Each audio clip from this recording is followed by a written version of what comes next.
Bonjour tout le monde, j'espère que vous allez bien.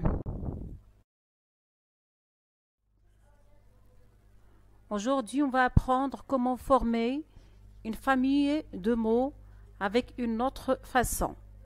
Alors, comme vous le savez, on a déjà appris à former une famille de mots en ajoutant un suffixe après le radical. Vous savez reconnaître le radical et le suffixe dans le mot. Aujourd'hui, on va étudier une autre façon de former les familles de mots, comme je l'ai dit tout à l'heure. Mais avant, on doit commencer par un petit rappel de la leçon précédente, les suffixes. Donc, vous allez faire la première consigne de la rubrique « Je me rappelle ».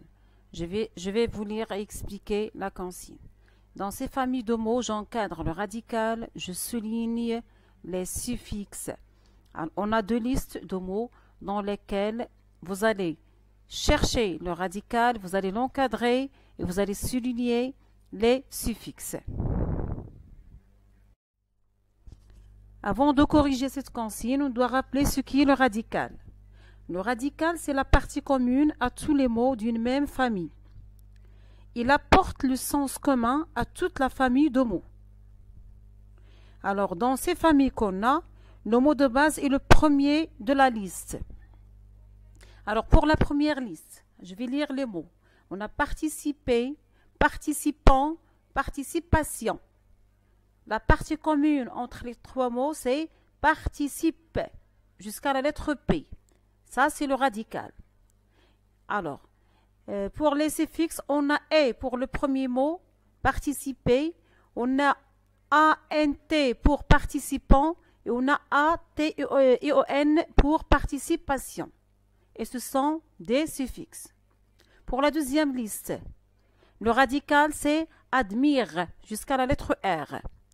Pour tous les mots, on a admirer, admirable, admiration, admirateur, admiratif. Donc le radical, c'est la partie commune, donc c'est admire. Et les suffixes sont et pour admirer, able pour admirable, action pour admiration, ateur pour admirateur et actif pour admiratif. Comme je l'ai signalé au début de cette vidéo, on va étudier aujourd'hui une autre façon de former les familles de mots.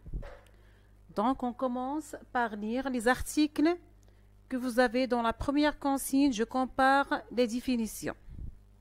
Lisez ces définitions et dites-moi quels sont les mots définis, quelle est leur nature, et ensuite, après avoir lu les définitions, quel est le point commun entre elles.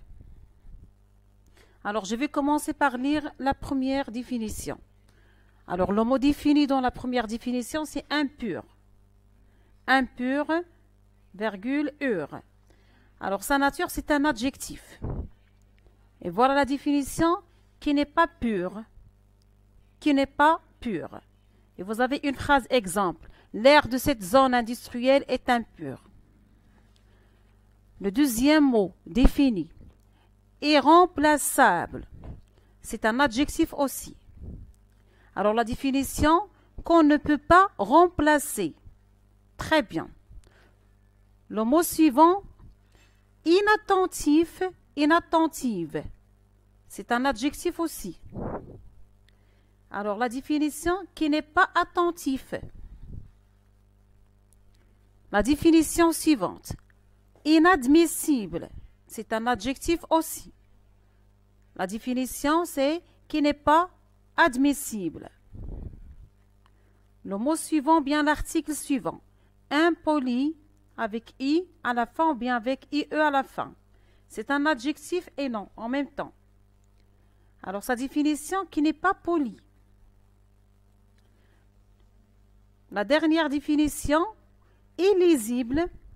Illisible, c'est un adjectif. Alors il veut dire qu'on ne peut pas lire. Très bien. Alors je vais vous reposer la même question de tout à l'heure. Quel est le point commun entre ces définitions? Alors, les définitions, ce sont des phrases à la forme négative, qui n'est pas lisible, qui n'est pas admissible, qu'on ne peut pas remplacer, qui n'est pas attentif, qu'on ne peut pas lire, qui n'est pas poli. Très bien. Comment sont formés ces adjectifs? Alors, dans les définitions qui commencent par qui n'est pas, on trouve un mot de la même famille que le mot défini. C'est le mot de sens contraire. Par exemple, on commence par impur, on trouve dans la définition qui n'est pas pur. Ça veut dire, on a donc impur, pur. On a dans la deuxième inadmissible et on a admissible. Dans l'autre définition, on a impoli, poli. Et dans une autre définition, on a inattentif et attentif.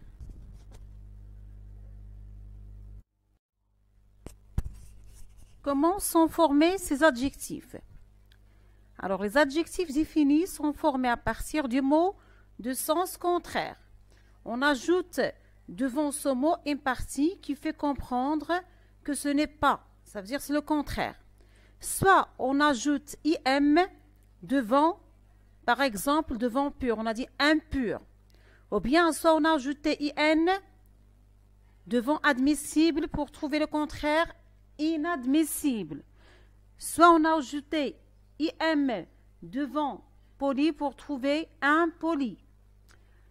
Et ensuite, on a ajouté in devant attentif pour trouver inattentif. Dans les définitions qui commencent par qu'on ne peut pas, on a qu'on ne peut pas remplacer et qu'on ne peut pas lire. On trouve aussi un mot de la même famille. Mais ce n'est pas le contraire. Et pourtant, on peut mettre le contraire. Irremplaçable, c'est le contraire de remplaçable. Illisible, c'est le contraire de lisible. Mais pour le contraire de illisible, il est donné à la fin de la définition de illisible. Donc, au début de tous ces adjectifs, il y a une partie, soit in, soit im, soit ir, soit il, qui signifie qu'on parle du contraire. Maintenant, on nous a demandé de donner oralement la définition des adjectifs synonymes. On a l'adjectif incorrect, on a inacceptable et on a indéchiffrable. Alors, pour l'adjectif incorrect, alors qui n'est pas correct. Pour l'adjectif inacceptable, qui n'est pas acceptable ou bien qu'on ne peut pas accepter. Pour l'adjectif indéchiffrable, qu'on ne peut pas déchiffrer ou bien qui n'est pas déchiffrable. En bref, nous savons déjà qu'on peut former une famille de mots en ajoutant un suffixe après le radical. Mais on peut faire ça aussi en ajoutant un préfixe devant le radical. Et c'est ce qu'on a étudié aujourd'hui. Comme impoli, injuste, irrégulier, illisible. Les préfixes ont toujours un sens.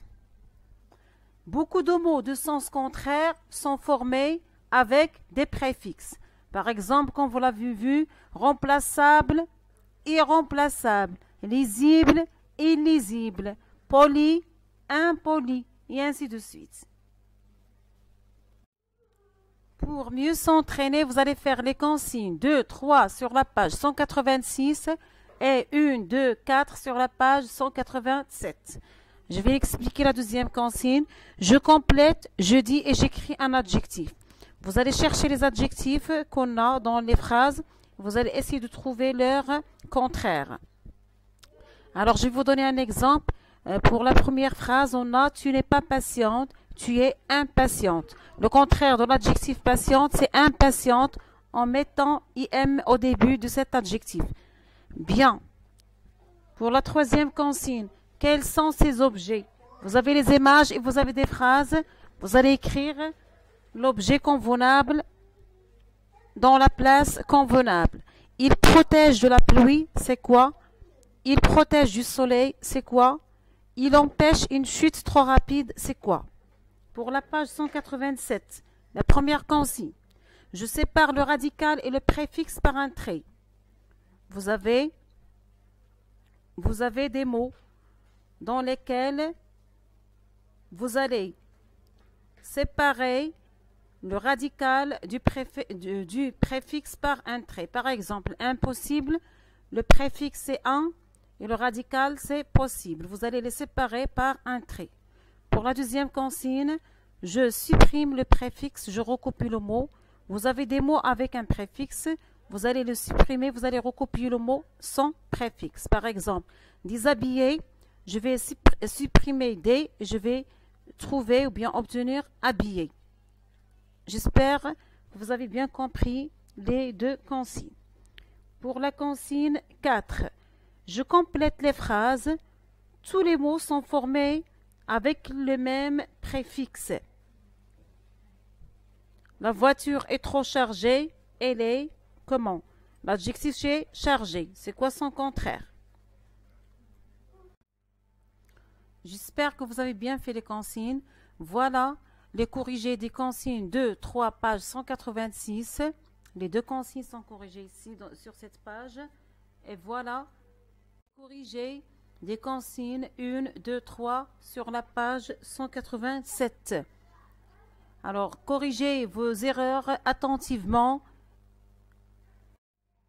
Et à la prochaine vidéo, Inch'Allah, ou bien à une prochaine leçon sur Zoom le lundi prochain, Inch'Allah. À très très bientôt.